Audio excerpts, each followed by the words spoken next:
자, 안녕하세요. 지금 이 동영상을 시청하시고 계실 분들은 아니지. 자, 안녕하세요. 저는 당근마켓 3자 사기에 연루되었던 동영상을 찍었던 사람입니다. 지난번에 찍었지만요, 저는 이 사건의 3자 사기 깊은 속 내면을 파헤쳐 보기 위해 동영상을 촬영하게 되었습니다. 자, 3자 사기에 대해서 설명드리겠습니다. 자, 3자 사기란 무엇이냐? 자, 판매자 A가 있고 사기꾼인 B와 구매인 C라는 사람으로 이렇게 구성되어 있습니다. 거기에서 일어나는 범죄를 말하는 것이고, 범죄 진행 과정을 보면 사기꾼 B씨는 그 타인의 재산을 갈취하기 위해 희생장을 염탐을 시작합니다. 자, 특히 염탐에서 갈취할 물품, 피해자를 정해가지고 이제 사기꾼 B씨는 그 염탐에서 사기칠 사람을 정하면은 그 판매자 A씨에게 연락을 취해요. 예. 그러면은 이 물건을 연락을 취한 뒤에 이 물건을 판매하기 위해서 판매자 A씨는 사기꾼과 약속을 잡아요. 거래하기 위해서 만나서 이제 뭐 돈 주고 물건을 사고 하기 위해서. 하지만 사기꾼 B씨는 자기가 이제 그 물품을 먹고 나를 생각으로 그 법적 책임을 회피할 수 있게 도망갈 구멍을 만들기 시작해요. 자, 그 구멍이 무엇이냐? 자, 새로운 구매자 C씨, 다른 사람입니다. 자, 다른 사람 C씨에게 물건을 자기가 판매한다고 싸게 판다고 연락을 취하여 구매자 C씨에게 판매자 A의 계좌를 자신의 계좌인 것처럼 이거 내 계좌니까 여기로 돈을 입금해.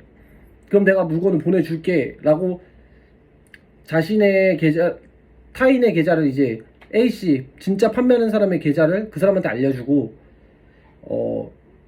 그렇게 해가지고 C씨는 그거에 이제 솔깃하고 믿어서 A씨에게 승낙하게 A씨에게 이체해줍니다. 그럼 A씨는 그 물건을 받고 돈을 받고 그 사기꾼 B씨에게 A씨는 C씨를 모르니까 B만 C랑 A랑 알고 있는 거니까 B씨가 A씨에게 물건을 받습니다. 그리고 B씨랑 A씨는 연락이 끊기고 두절됩니다. 자, 그때 이제 C씨는 받을 수 없으니까 신고를 해요. 이거 내가 사기당했는데 사기당한 것 같은데 이거 어디 신고해야 되지? 금감원, 은행, 이체했던 은행에 연락을 해가지고 신고를 합니다. 자, 그렇게 신고를 하고 이제 이 B씨는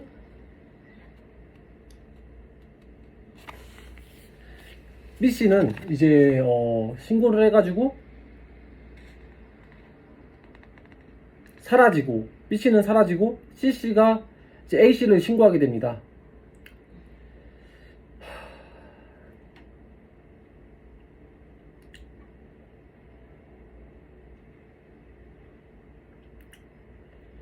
그리고 A씨는 다음날 메시지를 받아요.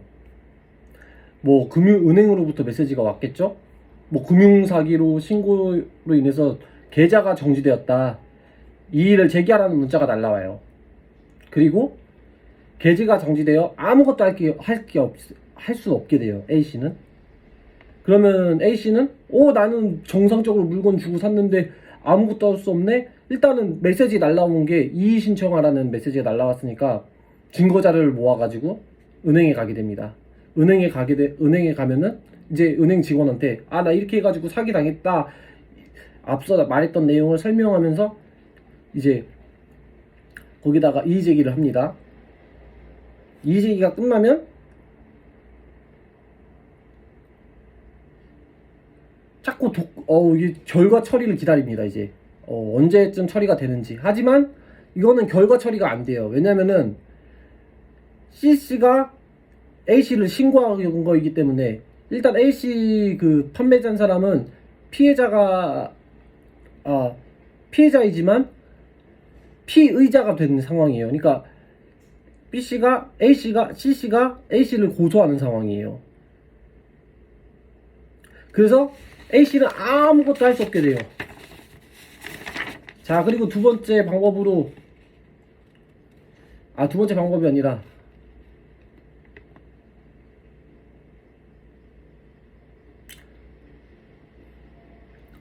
자, 이제 사건 위에서 이제 사기를 당했으니까 판매 대금 이제 거래 정지를 당했고 이제 아무것도 손쓸 게 없어지니까 B씨를 고소하려고 이제 A씨가 B씨를 사기꾼 그 물건 받아간 사람을 고소하기 위해서 경찰서에 가요.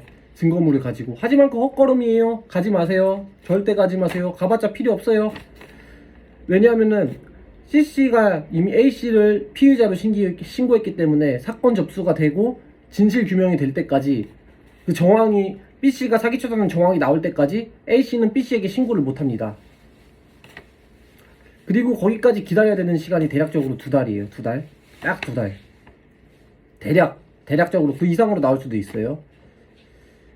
근데 만약 여기서 C씨가 오류가 뭐냐면 C씨가 B씨를 고소하지 않았어요.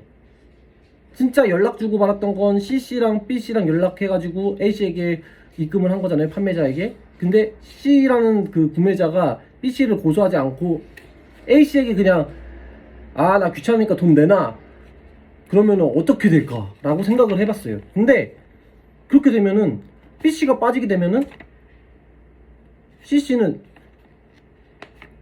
A씨에게 부당 이득 반환 소송 그리고 피해 구제를 신청할 수 있게 돼요.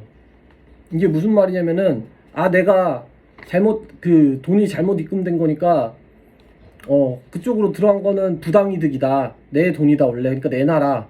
그걸 소송할 수도 있고 또는 은행에다가 금감원에 관련된 피해 구제를 신청하는 거죠.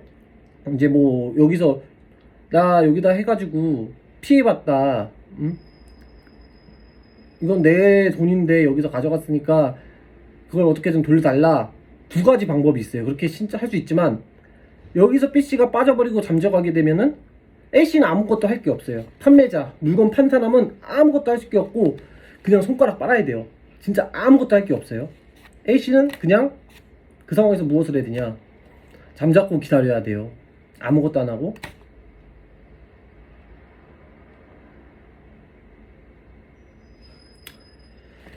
자, 그리고 나서 이게 오류가 있다는 점을 생각해 봤어요.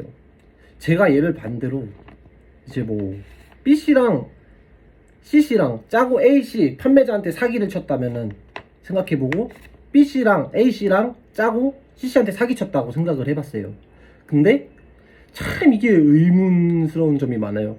만약에 B씨랑 C씨랑 짜고 나서 A씨의 금액을 갈취하기 위해서 이 돈을 내 걸로 만들기 위해서 그랬다고 하면은 상당히 이게 유리한 거거든요. 법적으로 따지면. B씨와 C씨가 짜고 나서 이거 B씨는 잠적해버리고 대포폰 써버리고 어떻게 해서 잡을 방법이 없는데 사라져버리면은 C씨가 이제 C씨가 A씨한테 소송할 게 A씨밖에 없잖아요. 둘만의 싸움인데 AC 판매자는 어쨌든 CC 구매자에게 아무런 물품 대금을 주지 않고 CC의 금전을 가져간 상황이잖아요. 그리고 반대로 돌아서 보면은 A씨랑 B씨랑 만약에 물품 판매자랑 사기꾼이랑 짰다. 이거는 진짜 사기꾼이랑 물품 판매자랑 짰을 경우에는 그냥 생각해봤을 때 CC한테 할 수 있는 게 아무것도 없어요. 왜냐면은 짜고서는 이득을 취할 수가 없어. 사기꾼이 아무런 이득이 취할 수 있는 게 없어. 왜냐면은 A씨랑 B씨가 짠 건데 A씨의 물건을 가져가면은 어쨌든 둘이 아는 사이니까 다시 돌려줘야 될 거 아니에요. 근데 C씨는 나중에 A씨한테 무조건 자기가 쏜 금액을 가져올 수 있어. 다시 내 걸로 가져올 수 있으니까 이렇게 해서 사기를 같이 겹쳐가지고 A, B가 짜고 칠 리는 없단 말이에요. 절대 이득되는 게 없고 시간 낭비이고, 또한 A씨랑 B씨랑 짜게 되면은 결국에는 A씨의 통장이 압류당하는 거기 때문에, A씨 신분의 통장이 압류당한 거기 때문에 그런 쇼를 할 일이 없는 거죠. A씨랑 B씨랑 짜가지고 해봤자 자기 친구의 그 통장을 압류되는 거기 때문에 전혀 이거는 좀 아무리 생각해봐도 좀 뭔가 오류가 있다고 생각이 들어요. 그래서 예를 들어서 여기서 작정하고 짰다면은 B씨와 C씨가 짰을 거라는 가능성이 매우 농후하다고 생각이 들어요. 자, 그리고 이제 마지막으로 말씀드릴 게 있는데, 우리나라의 법정 최고 지금 금리율이 22%입니다. 법정이율 연 22%. 자, 근데 이 사건으로 통해서 만약에 둘이 A랑 B랑, 아니 B랑 C랑 짜고 사기를 쳤다.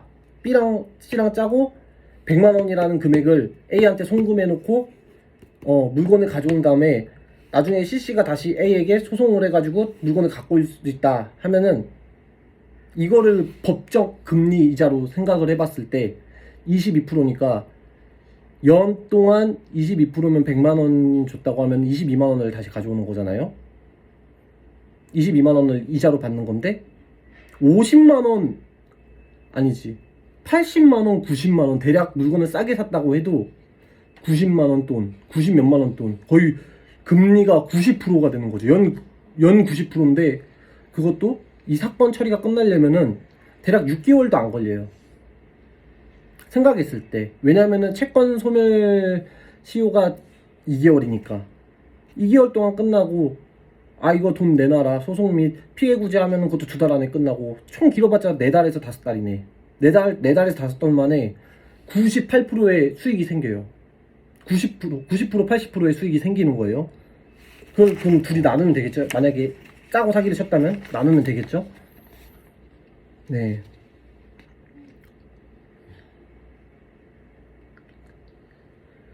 아이고.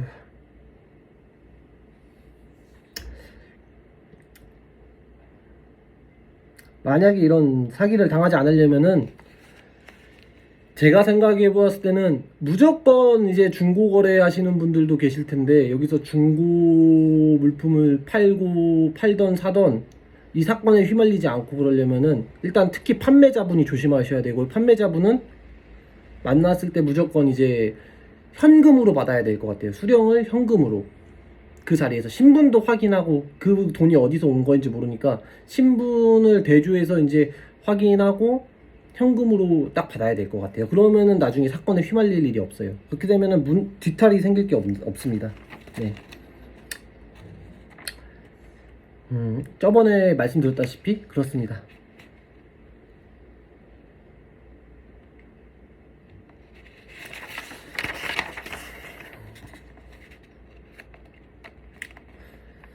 이게 만약에 사기쳤을 확률이 높다, B씨랑 C씨랑 사기쳤을 확률이 높다 라고 하면은, C씨가 B씨를 신고하지 않은 경우, 그럴 경우 좀 더 그것도 의심이 좀 되는 경우고요.